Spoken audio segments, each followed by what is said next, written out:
नमस्कार।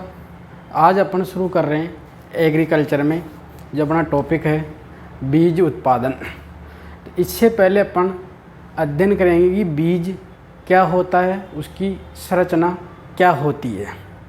तो आज का अपना टॉपिक है सीड।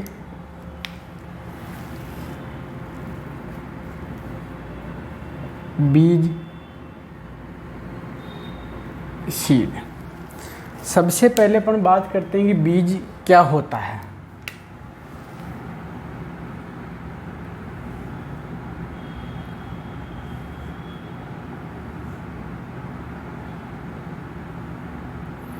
यदि पुष्प की संरचना देखें अपन, तो ये पुष्प का कौन सा पार्ट्स है?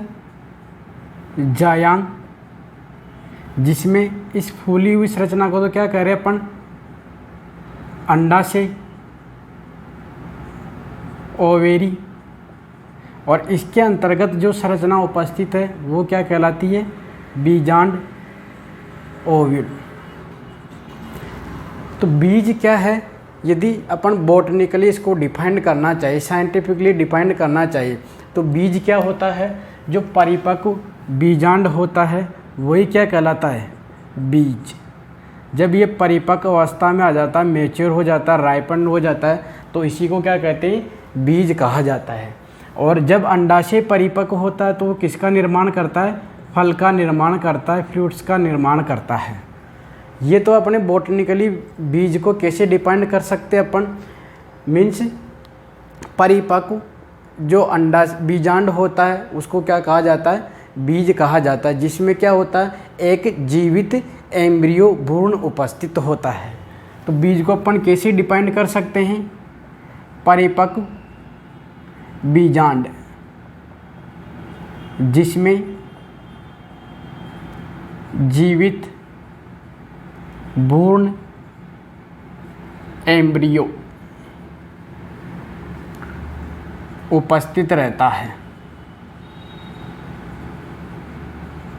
ये तो किसके अकॉर्डिंग है? बॉटनिकली। यदि अपन एग्रोनॉमिकली इसको डिफाइन करना चाहिए,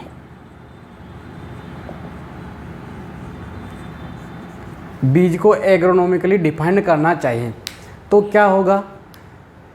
पादप का वह भाग, अर्थात जड़ भी हो सकता है, तना भी हो सकता है, पत्ती भी हो सकती है, पुष्प भी हो सकता है। तो पादप का वह भाग जो क्या करता है?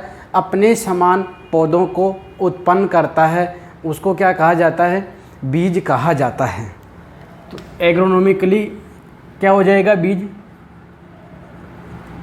पादप का वह भाग जो अपने समान पौधे उत्पन्न करता है, उसको क्या कहा जाएगा? बीज कहा जाएगा। अब अपन बात करते हैं बीज की संरचना की। बीज की संरचना कैसी होती है?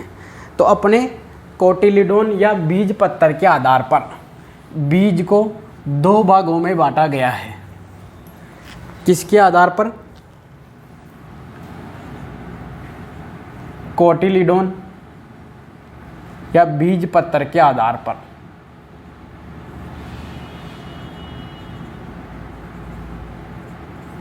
बीज दो प्रकार का है। एक तो है एक बीज पत्री,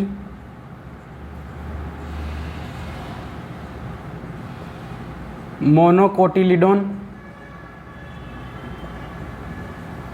और दूसरा अपने द्विबीजपत्री, डाइकोटिलीडोन, या इसी को अपन बोल सकते हैं डाइकोट, और इसको बोल सकते हैं मोनोकोट सीड। एक बीजपत्री पादप कौन से होते हैं? एक बीजपत्री जो बीज होता है वो कौन सा होता है? यानी ऐसे बीज जिनमें क्या होता है? केवल एक बीजपत्र, एक कोटिलीडोन पाई जाती है, उनको तो कहते हैं एक बीजपत्री पादप। और द्विबीजपत्री पादप क्या होते हैं? जो सीड क्या होते हैं? ऐसे सीड जिनमें क्या होते हैं, 2 बीज पत्र पाए जाते हैं, उपस्थित रहते हैं, उनको क्या कहते हैं, द्विबीजपत्री। एक बीज पत्र उपस्थित रहता है, इसमें 2 बीज पत्र उपस्थित रहते हैं। सबसे पहले अपन बात करते हैं एक बीजपत्री पादप की, कि एक बीजपत्री पादप की संरचना क्या होती है।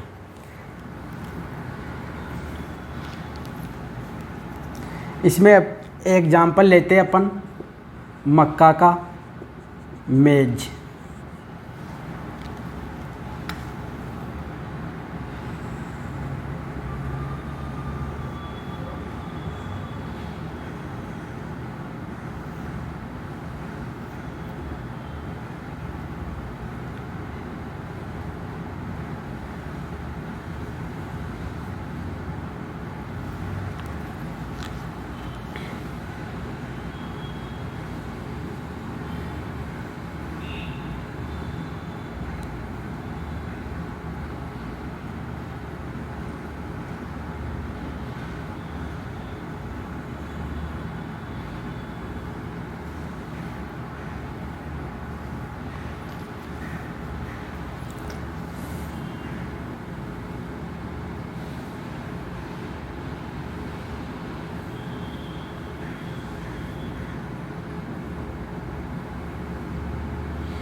ये है अपने एक बीजपत्री पादप की संरचना।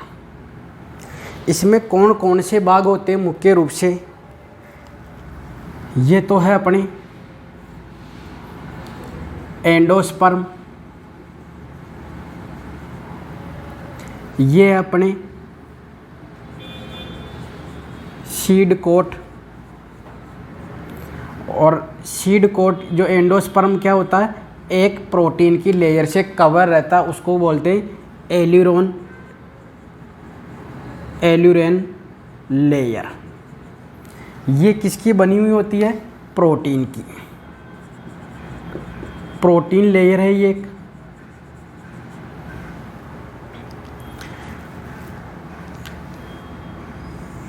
ये है अपने कोटिलीडोन, जिसको कहा जाता है स्कूटेलम।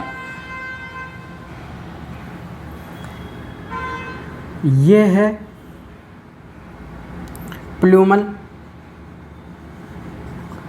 प्लूमल एक आवरण के द्वारा कवर रहता है, उस आवरण को क्या कहते हैं, कोलियोप्टाइल। ये है अपने रेडिकल। ये रेडिकल भी क्या होता है, एक आवरण के द्वारा कवर रहता है, उसको बोलते हैं अपने कोलियोराइजा।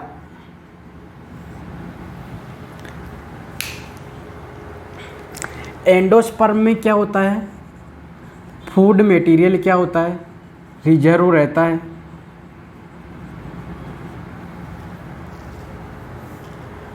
रेडिकल किसका निर्माण करता है, रूट्स का। प्लूमल किसका निर्माण करता है, सूट का। ये तो है अपने एक बीजपत्री पादप की संरचना। एक बीजपत्री पादप में क्या होते हैं, एक तो होता है एंडोस्पर्म जो अपना एम्ब्रियो होता है वो, एक तो होता है अपने एंडोस्पर्म, और एक होता है अपने जो कोटिलीडोन होता है, इसमें केवल एक ही कोटिलीडोन मिलेगा, एक ही बीजपत्र मिलेगा, जिसको क्या नाम देते हैं, स्कूटेलम। एक होगा अपने प्लूमल होगा जो आगे जाके किसका निर्माण करता है, सूट का निर्माण करता है, प्रोहोभाग का निर्माण करता है। पौधे का जो वायवीय भाग होता है वो बनता है प्लूमल या प्रांकुर से। एक होता है रेडिकल भाग जिसको अपन बोलते हैं मूलांकुर, ये किसका निर्माण करता है, जड़ का निर्माण करता है। जो प्रांकुर है ये क्या होता है, एक आवरण के द्वारा कवर रहता है, जिसको कहा जाता है कोलियोप्टाइल, और जो मूलांकुर है वो भी एक आवरण के द्वारा कवर रहता है, उसको कहा जाता है कोलियोराइजा।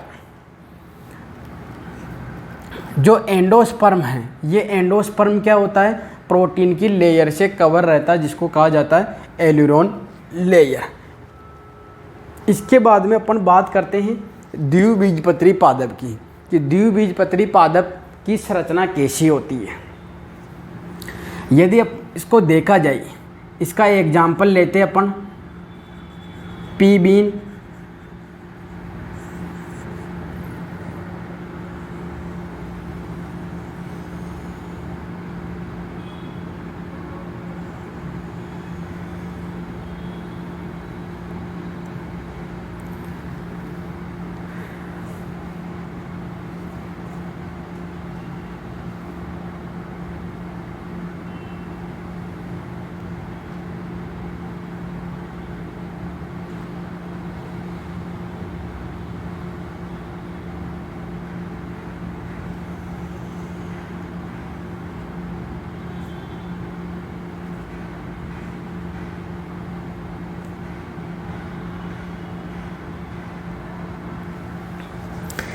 इस भाग में बात करें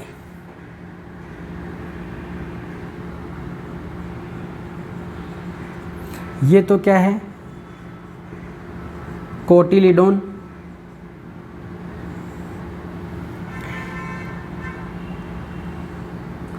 हाइलम,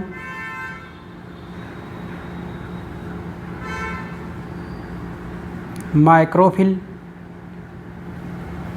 यदि इसको और अपन खोल के इसकी संरचना देखते हैं,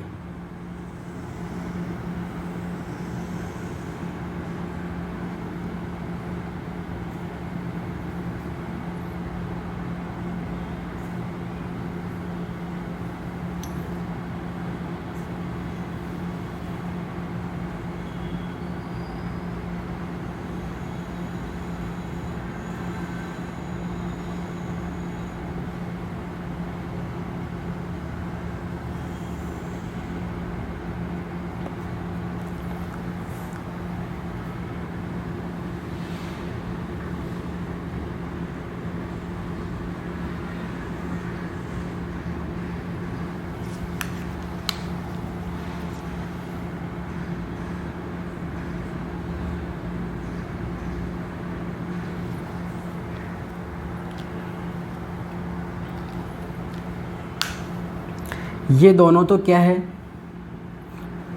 कोटिलीडोन, बीज पत्तर,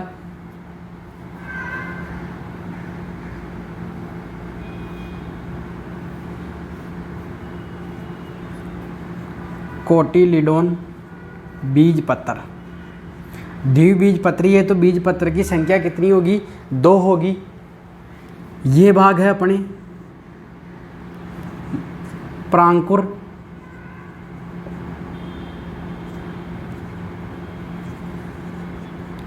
प्रांकुर, प्लूमल। ये भाग है रेडिकल, मूलांकुर।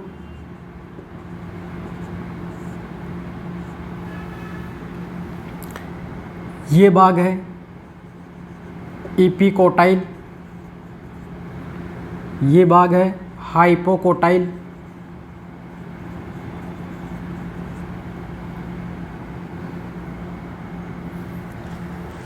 यदि इसकी संरचना की बात करें अपन द्विबीजपत्री पादप की, तो कोई भी जो बीज होता है उसमें एक तो होता है एम्ब्रियोल एक्सिस और एक होता है एम्ब्रियो। हाइलम क्या है, बीज का वह भाग होता है जो कि फल से जुड़ा हुआ होता है या जो अपने डंठल होता है उससे जुड़ा हुआ होता है, उस भाग को तो कहा जाता है हाइलम। हाइलम के नीचे ही क्या होता है, एक छिद्रनुमा पोरनुमा संरचना पाई जाती है जिसको कहा जाता है माइक्रोपाइल कहा जाता है। इसका मुख्य काम क्या है कि जो वाटर है उसको अंदर, जो बीज है उसके अंदर एंट्री प्रदान करना, जिसका उपयोग कहाँ किया जाता है, जर्मिनेशन या अंकुरण के समय उसका उपयोग किया जाता है। जो अपने एम्ब्रियोल एक्सिस है इसमें 2 पार्ट है, एक तो है प्रांकुर जो क्या बनाता है, पौधे का परहो भाग बनाता है, सूट भाग बनाता है, और एक है नीचे वाला भाग होता है उसको कहा जाता है रेडिकल या मूलांकुर कहा जाता है। जो क्या किसका निर्माण करता है, जड़ का, रूट का फॉर्मेशन करता है। अपने यहाँ पे दो टर्मिनोलॉजी है, एक तो है इपिकोटाइल और एक है हाइपोकोटाइल। तो इपिकोटाइल क्या होती है, जो अपने कोटिलिडोन यानी बीज पत्तर और परांकुर के बीच का जो भाग होता है उसको क्या कहा जाता है, इपिकोटाइल कहा जाता है। हाइपोकोटाइल क्या होता है, जो अपने कोटिलिडोन बीज पत्तर और मूलांकुर के बीच का भाग होता है या जो स्थान होता है इसको क्या कहा जाता है, हाइपोकोटाइल कहा जाता है। यदि इन दोनों में बीज पत्तर जो बीज है इनमें यदि डिफरेंस क्लियर करना चाहे अपन, तो क्या क्या डिफरेंस होंगे। एक यहाँ पे मुख्य चीज़ ध्यान में रखना, जो रिजर्व फूड होता है, रिजर्व फूड होता है एक बीजपत्री में तो किस में रहेगा, एंडोस्पर्म में। द्विबीजपत्री में किस में रहेगा, कोटिलिडोन में। इसलिए एक बीजपत्री पादप को तो क्या, एक बीजपत्री जो बीज होते हैं उनको क्या कहते हैं,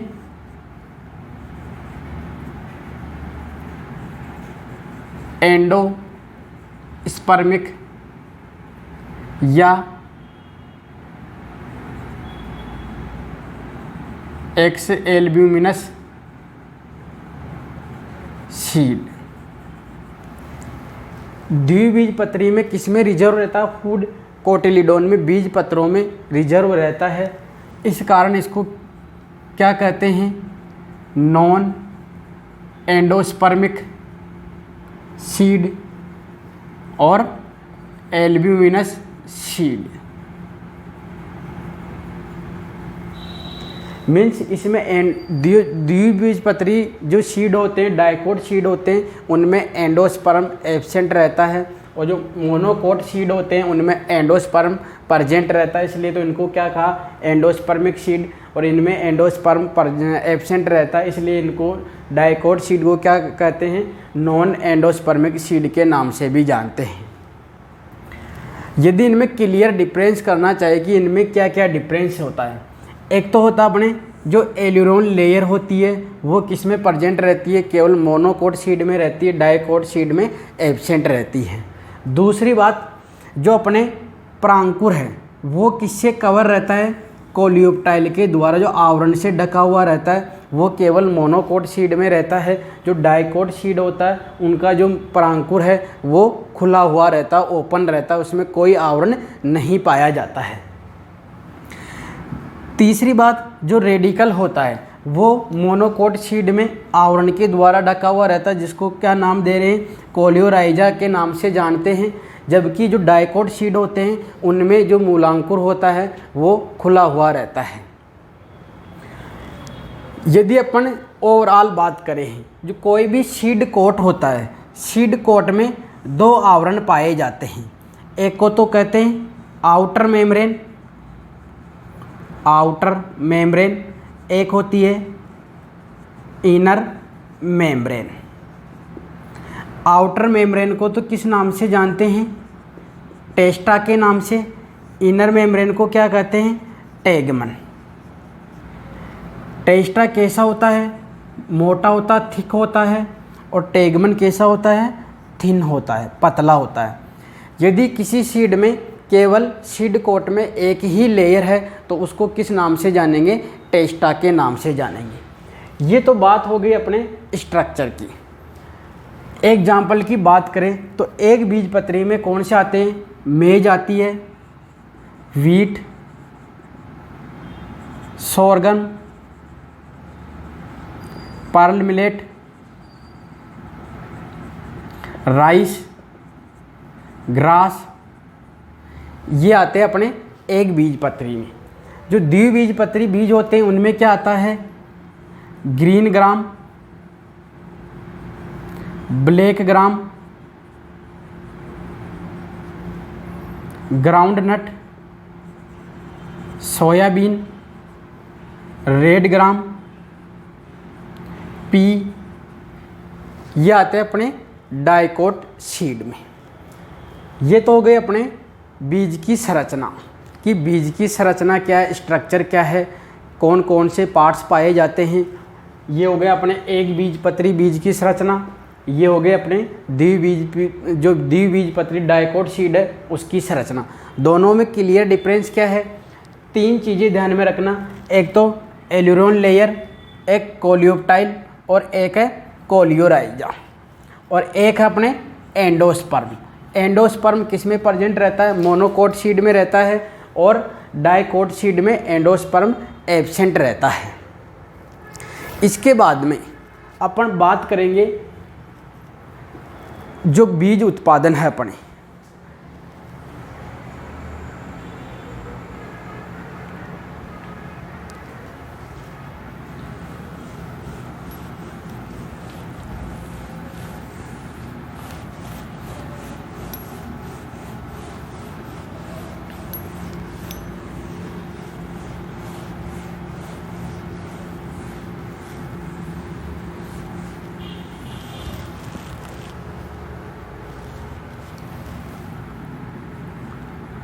उत्तम बीज,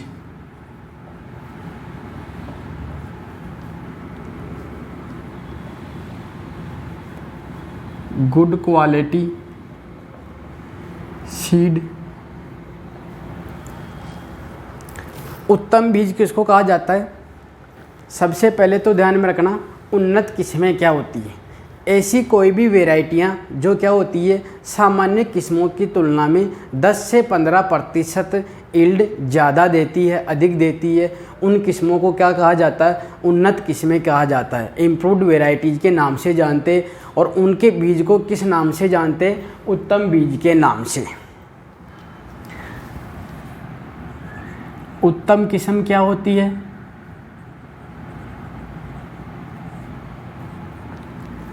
ऐसी किस्में जो सामान्य किस्मों की तुलना में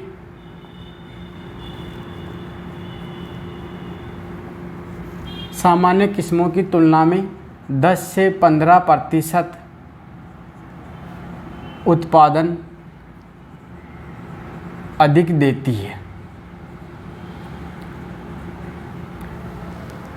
उन किस्मों को तो क्या कहा जाता है, उत्तम किस्में कहा जाता है, और इनके बीज को किस नाम से जानते हैं अपन, उत्तम बीज के नाम से जानते हैं। बात करते हैं जो उत्तम बीज होता है उसमें क्या क्या गुण होते हैं, क्या क्या विशेषताएं होती है। तो अपन एक एक विशेषताओं को पढ़ेंगे। उत्तम बीज के गुण या विशेषताएं, सबसे पहले आता है अपने आनुवांशिक शुद्धता। आनुवांशिक शुद्धता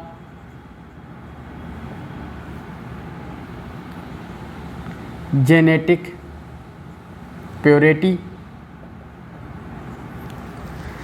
आनुवांशिक शुद्धता का अर्थ क्या है, कोई भी बीज होता है उसका अपने आकार, रूप, स्वरूप, आकृति में क्या होना, एक समान होना, एक जैसा होना, उस गुण को क्या कहा जाता है, आनुवांशिक गुण कहा जाता है। अर्थात उत्तम बीज में क्या विशेषता होनी चाहिए, क्या गुण होना चाहिए कि वो अपने गुणों में, आकार में, आकृति में, स्वरूप में, रंग में कैसा होना चाहिए, एक जैसा होना चाहिए। जैसे अपन उदाहरण देखते हैं, ये 3 प्रकार के बीज हैं। जब इनको अपन उगाते हैं तो इनसे जो पौधे बनेंगे, ये पौधे भी कैसे होने चाहिए, अपने जनक के समान होने चाहिए। यदि जनक के समान है तो उसमें यानी कि आनुवांशिक शुद्धता अधिक है। जितना इनमें डिफरेंस आएगा, जितने इसमें विभिन्नताएं आएगी, उतनी ही आनुवांशिक शुद्धता क्या मानी जाएगी, कम मानी जाएगी।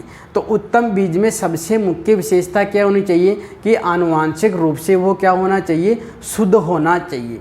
आनुवांशिक शुद्धता का मीन्स क्या है, बीज का आकार, स्वरूप, रंग, आकृति में एक जैसा होना। मीन्स जो अपना जनक है या जो पैतृक बीज है, जब उसको उगाते हैं अपन तो उससे जो पौधे बनेंगे वो पौधे भी जब बीज उत्पादन करेंगे तो उनका बीज कैसा होना चाहिए, आकार आकृति रंग में क्या होना चाहिए, अपने पैतृक के समान होना चाहिए।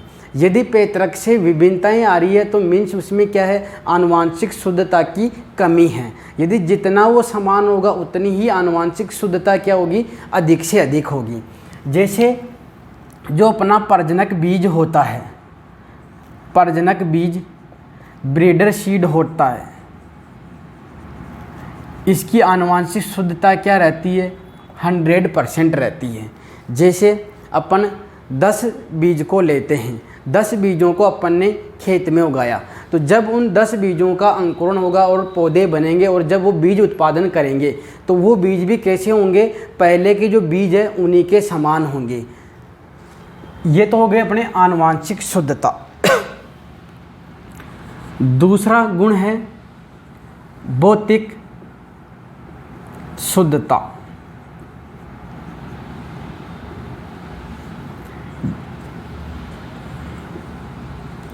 Physical purity.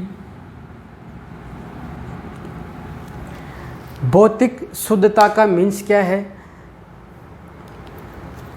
ऐसा बीज, जैसे अपन बात करते हैं ये बीज है अपने गेहूं का। अब इस गेहूं के बीज में भौतिक रूप से यानी जो अपने को आंखों से दिखाई दे रही है वो अशुद्धियाँ यदि मिश्रित हो जाती है तो क्या होती है, इसकी शुद्धता क्या होती है, कम हो जाती है। अर्थात जो उत्तम बीज है वो कैसा होना चाहिए, अन्य फसलों के बीजों से रहित होना चाहिए, खरपतवार के बीजों से रहित होना चाहिए, कंकड़ पत्थर धूल के कणों से मुक्त होना चाहिए, जो पादप अवशेष हैं उनसे मुक्त होना चाहिए। तो जो बीज है उस बीज के अलावा इसमें क्या क्या हो सकता है, कुछ अन्य फसलों के बीज भी हो सकते हैं, कुछ अवशेष हो सकते हैं, पादपों के पत्तियां हो सकती है, डंठल हो सकते हैं, धूल के कण हो सकते हैं, पत्थर हो सकते हैं। ये सभी तो क्या है, अन्य फसलों के बीज।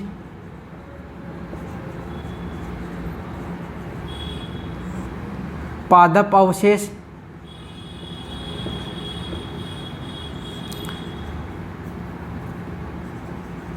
धूल के कण, कंकड़ पत्थर, ये अशुद्धियाँ हो सकती हैं। तो उत्तम बीज में क्या होना चाहिए, जितनी भी ये अशुद्धियाँ हैं इनसे रहित होना चाहिए, इनकी उपस्थिति कम से कम होनी चाहिए। इन सभी अशुद्धियों को क्या कहा जाता है, डोकेज के नाम से भी जानते हैं इन्हीं को, डोकेज, डोकेज के नाम से जानते हैं। अर्थात उत्तम बीज में क्या गुण होना चाहिए, जो अपने मुख्य फसल के बीज है उन बीजों के अलावा अन्य जो भी अशुद्धियाँ हैं वो कम से कम उपस्थित होनी चाहिए। इसके लिए अपने एक फॉर्मूला आता है कि भौतिक शुद्धता कैसे निकाली जाती है। तो physical purity, weight of pure seed upon weight of sample multiply 100। यदि अपन यहाँ एक एग्जाम्पल ले तो ये तो जो सैंपल है अपना टोटल सैंपल हो गया, जिसमें अशुद्धियाँ भी है और अपने मुख्य फसल का बीज भी उपस्थित है। तो यदि मानो इसका वेट आ रहा है अपने 100 ग्राम, इनमें से जो अपने गेहूँ है उनके बीजों का वजन है 80 ग्राम, अन्य फसलों का वेट है 10 ग्राम, पादप अवशेषों का है 3 ग्राम, धूल के कण है 2 ग्राम, कंकड़ पत्थर है 5 ग्राम।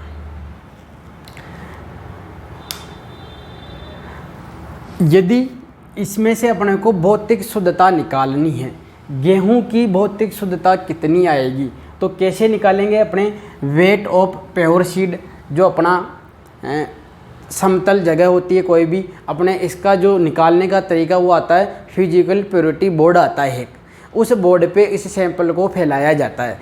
उनमें से जो अपने मुख्य फसल है उसके बीजों को अलग कर लिया जाता है, अन्य फसलों के बीजों को अलग कर लिया जाता है, पादप अवशेषों को अलग कर लिया जाता है, धूल के कणों को अलग कर लेते हैं, कंकड़ पत्थर को अलग कर लेते हैं और इन सभी का क्या करते हैं, अलग अलग वेट नोट कर लेते हैं। उसके बाद में इस फॉर्मूले की सहायता से अपन किसी की भी फिजिकल प्योरिटी निकाल सकते हैं। अपने को गेहूं की प्योरिटी निकालनी है तो क्या हो जाएगा, अपने जो गेहूं के सीड है, गेहूं के बीज है, उनका वेट कितना है 80, टोटल सैंपल का वेट कितना है 100 मल्टीप्लाई 100, 100 से 100 कितना आ गया आंसर 80%। तो गेहूं की भौतिक शुद्धता कितनी हो गई 80%। यदि अपने को इसी में से डाटा में से यदि पूछा जाए कि जो अन्य फसल के बीज है, जैसे अपन एग्जाम्पल ले लेते हैं, इसमें अन्य फसलों के बीज किसके मिश्रित है, मक्का के, तो इसमें मक्का की जो अशुद्धि है वो कितने प्रतिशत है, तो ये कैसे निकालेंगे अपन। मक्का का वेट कितना आ रहा है 10 ग्राम,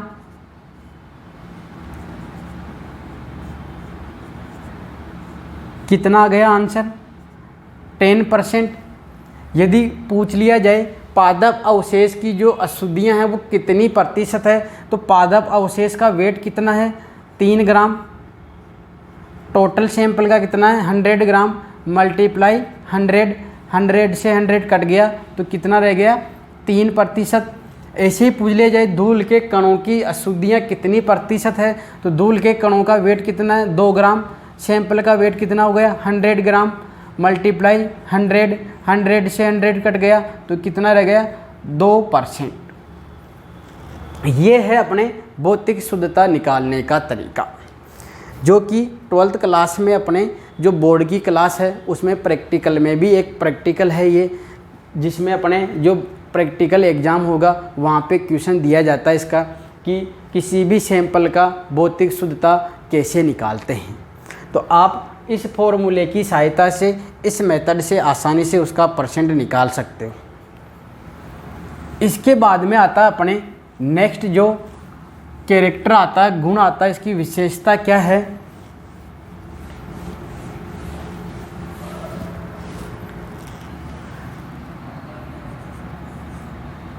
बीज ओज सीड विगर। यहाँ पे ध्यान में रखना बीज ओज का तात्पर्य क्या है, इसका मीन्स क्या है। कोई भी सीड होता है तो जो उसका क्रियात्मक स्वास्थ्य होता है, जो फंक्शनल हेल्थ होती है, उससे रिलेटेड अपने क्या है बीज ओज।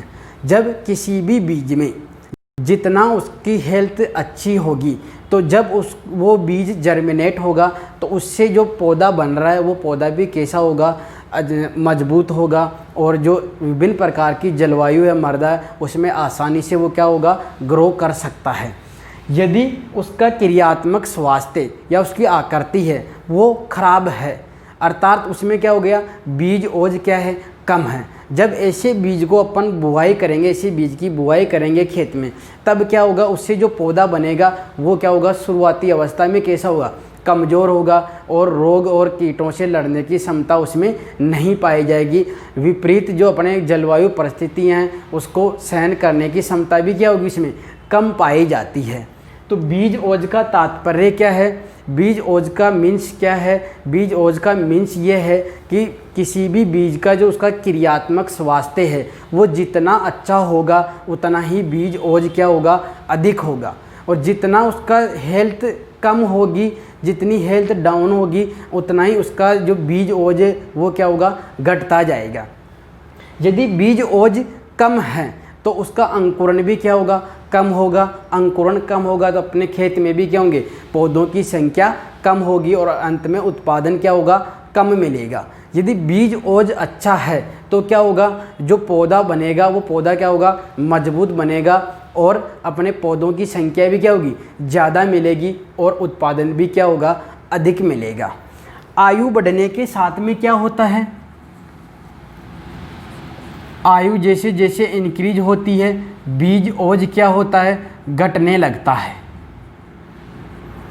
अर्थात जो नए बीज होते हैं उनमें बीज ओज क्या होता है, ज़्यादा पाया जाता, अधिक पाया जाता है, और जितना पुराना बीज होता है उतना ही उसमें बीज ओज क्या होता है, कम पाया जाता है।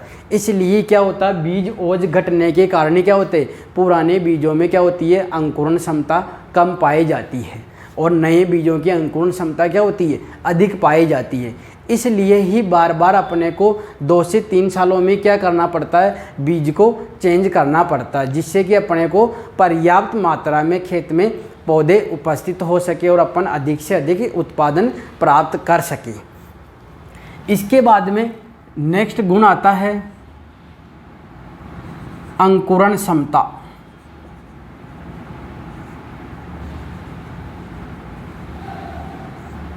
या अंकुरण प्रतिशतता।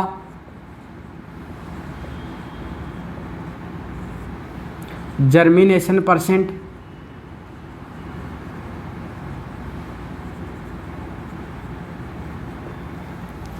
अंकुरण क्षमता क्या होनी चाहिए, कोई भी उत्तम बीज होता है तो उसमें अधिक से अधिक अंकुरण क्षमता होनी चाहिए। अंकुरण क्षमता का संबंध किससे है, पादप संख्या से और उत्पादन से। कोई भी बीज है, उत्तम बीज है, तो उसमें क्या, जितनी अंकुरण क्षमता ज़्यादा होगी उतने ही क्या होंगे, अपने खेत में पौधों की संख्या अधिक होगी। अधिक होने पर क्या होगा, उत्पादन भी क्या होगा, अधिक प्राप्त होगा। यदि कोई भी वैरायटी, कोई भी बीज है उसमें अंकुरण क्षमता कम है तो क्या होंगे, अपने पौधों की संख्या क्या होगी, आवश्यकता से भी कम हो जाएगी, पौधों की संख्या क्या हो जाएगी, प्रति हेक्टर कम हो जाएगी और अपने को क्या मिलेगा, उत्पादन में कमी आ जाएगी। इसलिए कुछ ऐसी फसलें हैं जिनमें क्या होती है, न्यूनतम अंकुरण क्षमता पाई जाती है। जैसे कपास है, कपास में न्यूनतम अंकुरण क्षमता पाई जाती है 65%। अर्थात अपन 100 बीज लेते हैं, 100 बीजों की बुआई करते हैं तो उसमें कम से कम क्या होंगे, 65 बीजों का क्या होगा, अंकुरण होगा, कम से कम 65 का होगा उसमें। ऐसे बात करते हैं अपन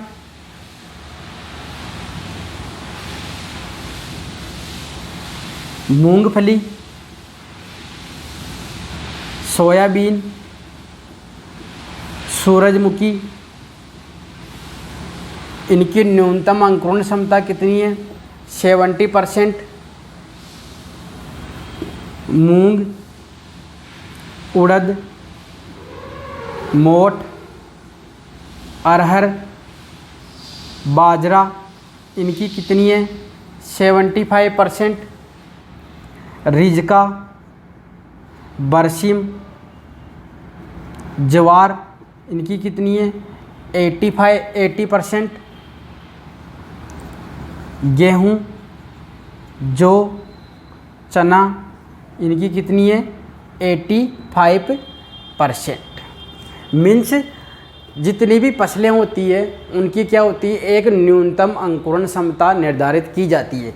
यदि आप कई बार दुकानों पे बीज लेने गए हो तो जो अपने पैकेट आता है, थैली आती है, उसके ऊपर एक डाटा लिखा होता है जिसमें क्या आता है, उसकी आनुवांशिक शुद्धता भी डिनोट की जाती है, उसकी भौतिक शुद्धता भी दिखाई जाती है और उसकी अंकुरण प्रतिशतता भी दिखाई जाती है। वो कौन सी क्रॉप का सीड है, कौन सी वैरायटी उसमें, वो कब बना, ये पूरा बायोडाटा मिलता है उसमें।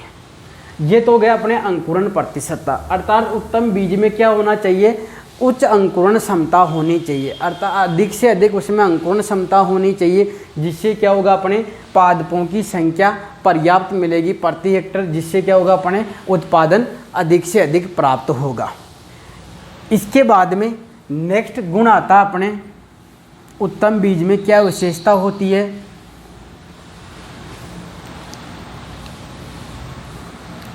पांचवा है अपनी रोग मुक्तता। छठा गुण आता अपनी परिपक्वता, मैच्योरिटी।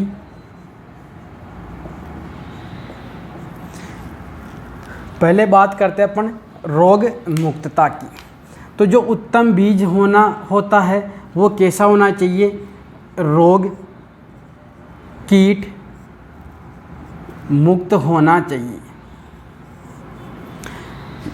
कई बार आपने देखा होगा जो अपने रोग लगते हैं वो 3 प्रकार के होते हैं। एक तो होता है सीड बोर्न रोग, सोइल बोर्न, और एक होता है एयरबोर्न डिजीज। मीन्स ऐसे रोग जिनका रोग जनक कहाँ प्रेजेंट रहता है? सीड पर, बीज में पाया जाता है, या तो ऊपर भी कवर पर भी हो सकता है और या उसके अंदर भी हो सकता है। ऐसा रोग जिसका रोग जनक कहाँ उपस्थित होगा? मर्दा के अंदर। ऐसा रोग जिसका रोग जनक कहाँ होगा? वायु में उपस्थित होगा। तो ये अपने 3 प्रकार की बीमारियां होती है। यदि अपना बीज किस प्रकार से ग्रसित है? सीड बोर्न डिजीज से ग्रसित है। जैसे एक अपने डिजीज है लूज स्मट, ये लगती है अपनी गेहूं में और जौ में। ये क्या है? एक इंटरनली सीड बोर्न डिजीज है, जिसको हिंदी में कहते हैं अपन अंतः बीजोड़ रोग के नाम से जानते हैं इसको। मीन्स इसका जो रोग जनक होता है वो कहाँ होता है? जैसे ये सीड है तो इसका रोग जनक कहाँ पाया जाता है? सीड के अंदर पाया जाता है। यदि अपन इस बीज को बुआई के काम में लेते हैं तो ये रोग जनक क्या होगा? जैसे ही अनुकूल इसको वातावरण मिलेगा और ये अपनी वृद्धि करेगा और जो इससे पौधा बनेगा इस बीज से, तो उसको क्या कर देगा? शुरुआती अवस्था में ही ग्रसित कर देगा और वो पादप अपनी वृद्धि नहीं कर पाएगा। तो अपने को क्या होगा? पादप नष्ट हो जाएगा। तो क्या होगा? अपने उत्पादन में क्या होगी? कमी आने लगेगी।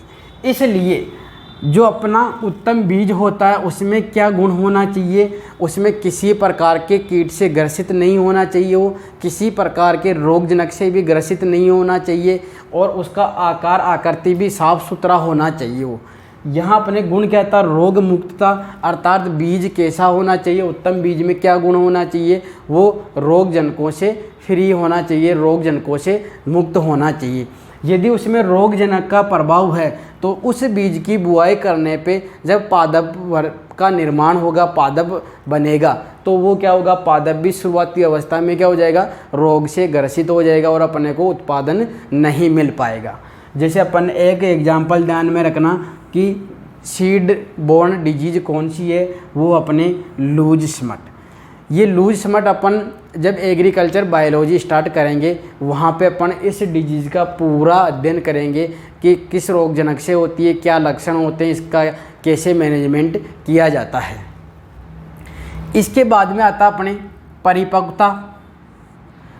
तो जो उत्तम बीज होते हैं उनसे जो पादप बन रहे हैं उसमें क्या होनी चाहिए? समान परिपक्वता होनी चाहिए। अर्थात जितने भी पादप हो वो क्या हो? एक तो एक ही समय पर परिपक्व होने चाहिए, जिससे कि अपन उनकी कटाई आसानी से कर सकें। जो परिपक्व बीज होता है वो तो कैसा होता है? चमकदार, सुडौल,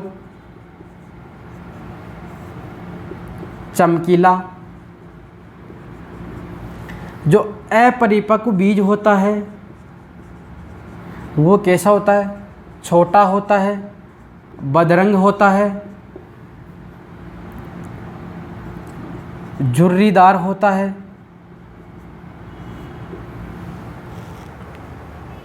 यदि अपने उत्तम बीज में क्या गुण होना चाहिए? परिपक्व होना चाहिए, पूर्ण परिपक्व होना चाहिए। पूर्ण परिपक्व होगा तो उसकी क्या विशेषता है? चमकदार होता है, सुडौल, ठोस होता है, मजबूत होता है और चमकीला होता है। जो अपरिपक्व बीज होते हैं वो क्या होते हैं? आकार में क्या होते हैं? छोटे रह जाते हैं और भद्दे भद्दे दिखाई देते हैं और उनमें क्या होती है? झुर्रियाँ पाई जाती हैं। यदि अपन परिपक्व बीज की बुआई करते हैं तो उससे पादप भी कैसा होगा? अपने मजबूत प्राप्त होगा। और यदि अपरिपक्व बीज की बुआई करते हैं तो पादप कैसा होगा? छोटा, मुरझाया हुआ प्राप्त होता है, जिसमें प्रतिकूल मौसम से, रोगों से, कीटों से लड़ने की क्षमता नहीं पाई जाती है। तो उत्तम बीज में क्या विशेषता होनी चाहिए? पूर्ण परिपक्व होना चाहिए, चमकदार होना चाहिए, सुडौल होना चाहिए, चमकीला होना चाहिए। ये विशेषता उत्तम बीज में होनी चाहिए। इसके बाद में नेक्स्ट आता अपने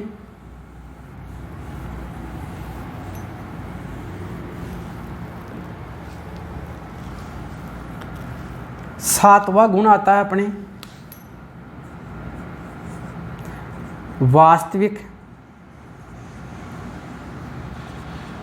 उपयोगिता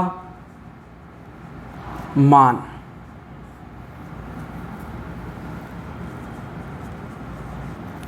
रियल वैल्यू। वास्तविक उपयोगिता मान क्या होना चाहिए? उत्तम बीज में 75% से अधिक होना चाहिए। वास्तविक उपयोगिता मान कैसे निकालते हैं? इसका फॉर्मूला है रियल वैल्यू। कैसे निकालते हैं? एक तो है जर्मिनेशन परसेंट, एक है फिजिकल प्योरिटी, भौतिक शुद्धता प्रतिशत अपॉन 100।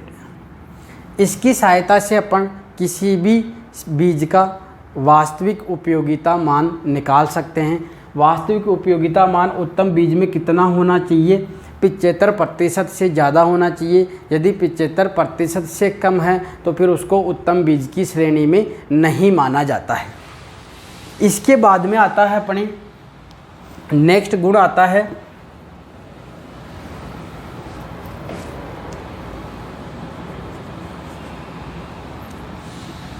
जीवन क्षमता।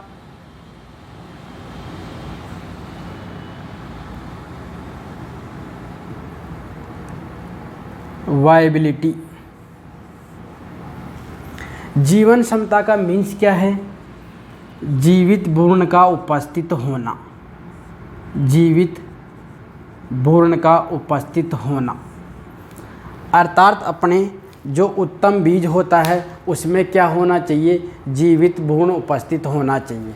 यदि जीवित भ्रूण उपस्थित नहीं होगा उसमें तो क्या होगा? उसकी अंकुरण क्षमता क्या होगी? घट जाएगी, जिससे अपने को पर्याप्त संख्या में पादप नहीं मिल पाएंगे, और पादप नहीं मिल पाएंगे तो अपना उत्पादन क्या होगा? डिक्रीज होने लगेगा। तो जो अपने जीवन क्षमता होती है इसका परीक्षण करने के लिए एक टेस्ट होता है जिसको अपन क्या नाम है? TZ टेस्ट या टेट्राजोलियम परीक्षण।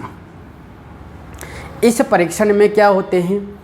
जो अपने सीड होते हैं इसमें एक केमिकल काम में लिया जाता है 2,3,5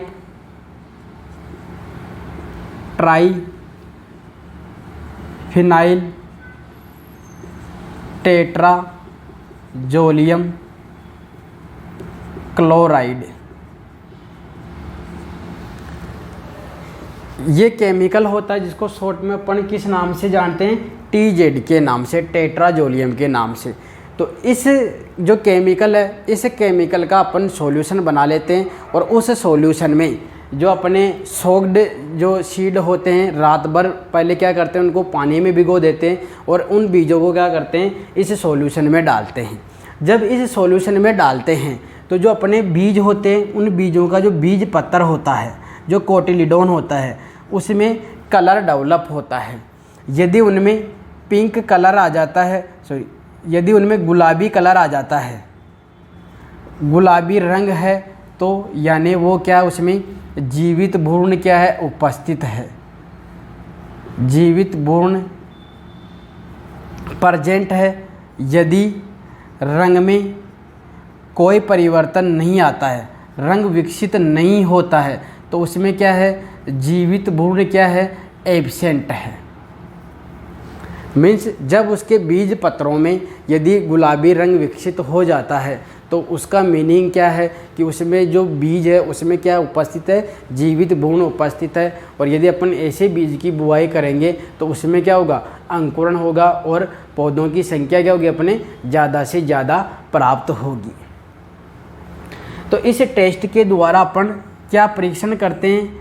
एक तो पूछ लिया जाए तो क्या करते हैं? वायबिलिटी टेस्ट करते हैं या इनडायरेक्ट रूप से अपन किसका परीक्षण कर रहे हैं, अंकुरण क्षमता का, क्योंकि जीवन जो अपने जीवित भ्रूण है उसका संबंध किससे, अंकुरण से। जीवित भ्रूण होगा तो क्या होगा, अंकुरण होगा, और जीवित भ्रूण नहीं है, एब्सेंट है, तो क्या होगा, उसमें अंकुरण नहीं होगा। यदि आपके न्यू टाइम में आए कि TZ परीक्षण किसके लिए किया जाता है, यदि ऑप्शन में जीवन क्षमता है तो राइट आंसर क्या हो जाएगा, जीवन क्षमता के लिए, सीड वायबिलिटी के लिए। यदि जीवन क्षमता ऑप्शन में नहीं है और ऑप्शन में क्या है, अंकुरण क्षमता है, तो क्या आंसर हो जाएगा, अंकुरण क्षमता। दोनों एक साथ नहीं आते, तो आपको दोनों चीज़ें ध्यान में रखनी। इनडायरेक्टली किसका अपन निर्धारण कर रहे हैं, अंकुरण क्षमता की। इसकी आवश्यकता कहाँ पड़ती है अपने को, प्रैक्टिकली रूप से अपन इसको डिफाइन करना चाहिए। तो जब अपन बीज दर निर्धारित करते हैं तो बीज दर का निर्धारण किसके बेसिस पे होता है, अंकुरण प्रतिशतता के आधार पर। जितनी ज़्यादा अंकुरण प्रतिशतता होगी उतनी क्या होगी, इसकी सीड रेट कम होगी, और जितनी अंकुरण प्रतिशतता कम होगी उतना ही क्या होगा, उसमें अपने बीज दर ज़्यादा मानी जाती है। अंकुरण प्रतिशतता निकालने का एक और फॉर्मूला अपने जर्मिनेशन परसेंट कैसे निकालते हैं अपन, number of germinated seed upon number of total sown seed, अर्थात अपने कितने बीजों की बुआई की और कितने बीजों का अंकुरण हुआ। जैसे मान लो एग्जाम्पल लेते अपन, अपने 100 बीजों की बुआई की गई, 100 बीजों की, अंकुरित कितनी हुए, 70 हुए। तो अंकुरण प्रतिशतता कैसे निकालेंगे, अंकुरित कितने हुए 70, बुआई कितने की 100 की, मल्टीप्लाई 100, 100 से 100 कट गए तो कितने रह गए अपने 70%, यानी उसमें अंकुरण प्रतिशतता कितनी हो गई 70%। तो ये अपना टॉपिक है, उत्तम बीज में क्या क्या गुण होने चाहिए। इसमें एक और चीज़ ध्यान में रखना, जो एक गुण और है इसमें, वो है नमी प्रतिशतता।